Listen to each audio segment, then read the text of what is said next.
Povremeno ću praviti video na teme koje mi vi predložite, a ovo je prvi video. Tema mi je veoma interesantna, kako da dete zavoli čitanje.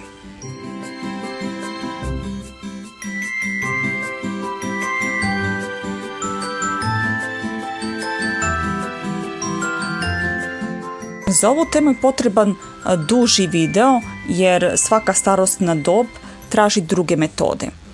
Pokušat ću ukratko da obuhvatim sve. Ja nisam stručnjak niti neki profesionalac što se tiče ove teme, ali ono što sam ja primetila na osnovu svog iskustva i što sam čula od drugih, ono što radi, to ću ispričati u ovom videu. Prva stavka koju verovatno svi govore jeste da dete gleda primjer od svojih roditelja. Ako vi čitate, da će i dete čitati. Beba voli zvuk majčinog glasa. Nju to smiruje, tako da dok je beba mala, naravno neće joj se pokazivati knjige, ali joj se mogu pevati dečije pesmice, pričati priče, pričati bajke. Kasnije, kako dete bude raslo i razumelo šta mu se priča, kreće se sa slikovnicama. Slikovnice su možda te koje najbolje uvlače dete u svet knjiga. Također, dok dete još uvek ne ume da čita, dobre su i bojanke, gde su crteži iz nekih bajki ili iz nekih knjiga. Pa dok dete boji, vi mu pričate priču o čemu se tu zapravo radi. Ako ima starijeg brata i sestru ili baku i deku koji može brinuti o njemu i čitati mu, super. Ako je dete prepušteno u vrtiću, sve zavisi i od vaspitača. Neki vaspitači se trude da kod dece probude želju i volju za bilo kojom vrstom umetnosti, a dok druge vaspitače baš briga. Dajte deci što više slikovnica, ako su mala pa se bojite da će ih sve pocepati.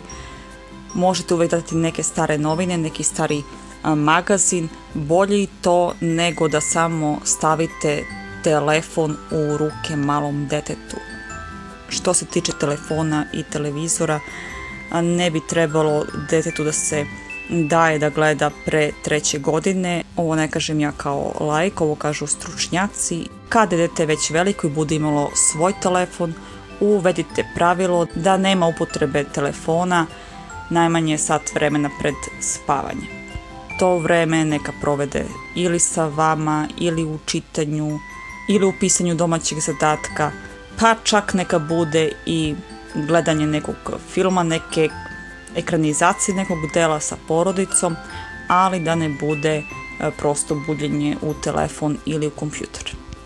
Ako neko dete voli neku priču da mu se čita 100 puta, čitajte mu je 100 puta. Ono će vremenom poželeti da ono samostalno nauči da pročita tu priču, bajku. Nemojte nikad terati dete silom da nauči da čita, pustite da to uradi samo od sebe.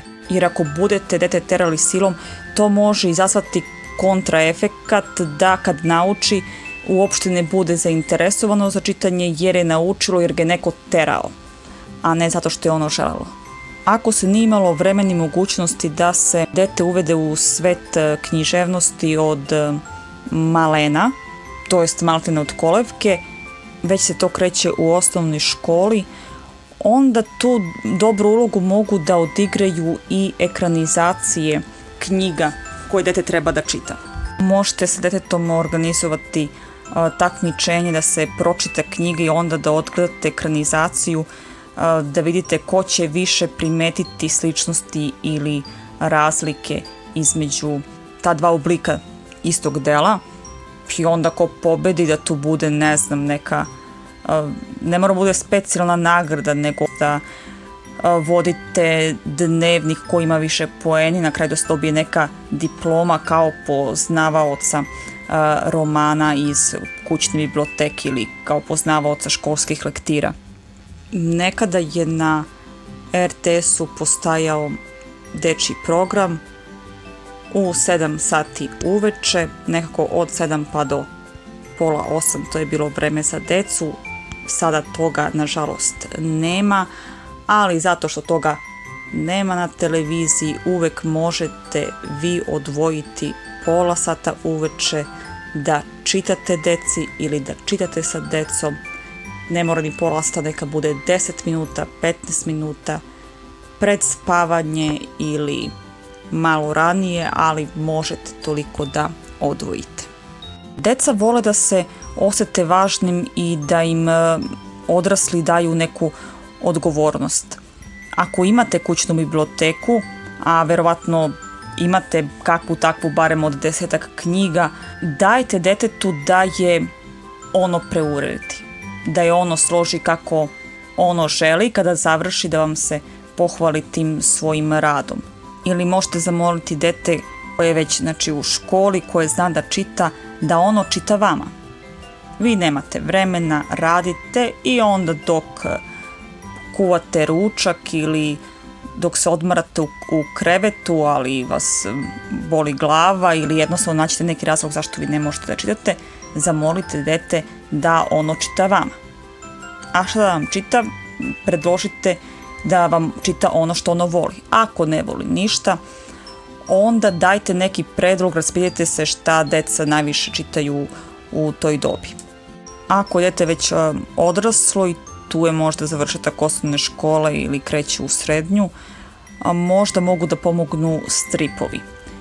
Jer strip je mešavina i književnosti i slikarstva i filma. Napraviti strip nije nimalo jednostavno, strip je u neku ruku zapostavljen, neki ga smatraju bezvrednim jer to nije debeli roman, ali samo razmislite koliko treba truda, rada, talenta da se napravi jedan strip i ako dete zavoli stripove, dajte mu da čita stripove.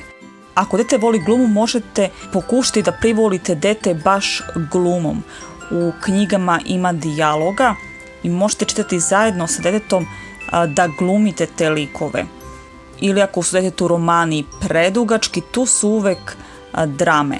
I u drami je lakše da podelite likove jer se one sastoje samo maltene iz dijaloga i da glumite. Dete će vremenom da poželi da od tih drama pređe i na drugačiji književni oblik i da čita ili zbirke priča ili romane.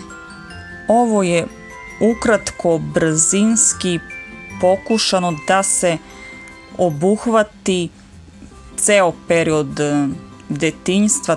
Dati primjeri ne moraju da deluju kod svakoga jer svako individuo za sebe. Kao što sam rekla na početku, ovo nije jednostavna tema, treba jedan duži video ili možda više videa da se svaki video skoncentriše na određenu starosnu dob deteta, ali nadam se da će i ove šture smernice pomoći. Svakako ovo nisu savjeti koji mogu da škode i ništa ne gubite ako probate.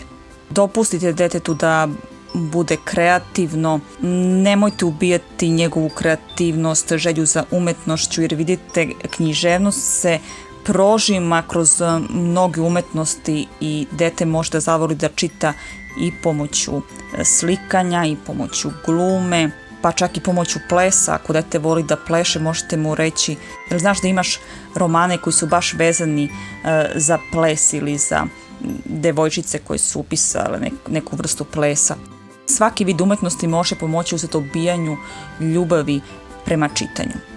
Ali eto, ako dete ne voli da čita, ali zavoli da se bavi nekom vrstom umetnosti i to je prelepo i to je super, podržite dete u tome. Nemojte nikada govoriti detetu da je umetnost bezvredna, da se od nje ne živi, već mu na jedan lep, zdravi, normalan način predstavite da je svaka umetnost, ako već ne može da proizvede egzistenciju, da je jako lep hobi i da dete, to je svaka osoba, znači odrasla osoba treba imati balans između rada i između odmora i taj odmor može provesti bavljanjem nekim hobijem ili čitanjem, to jest i čitanje može biti vrsta hobija. Nadam se da ću u budućnosti naći više vremena da bolje i ozbiljnije na tenane obradim ovu temu, ne ovako brzinski, samo sam uhvatila mikrofon i snimila bez ikakve pripreme i reda. Pišite u komentarima kako vam se dopao ovaj video koji je napravljen na brzinu bez pripreme. Možete dati ideje o čemu biste voljeli da napravim neki od budućih videa. koje priče biste željeli da vam ispričam. Blagodarim mnogo na pažnji i vidimo se uskoro, možda baš sa nekom vašom pričom. Zdravo!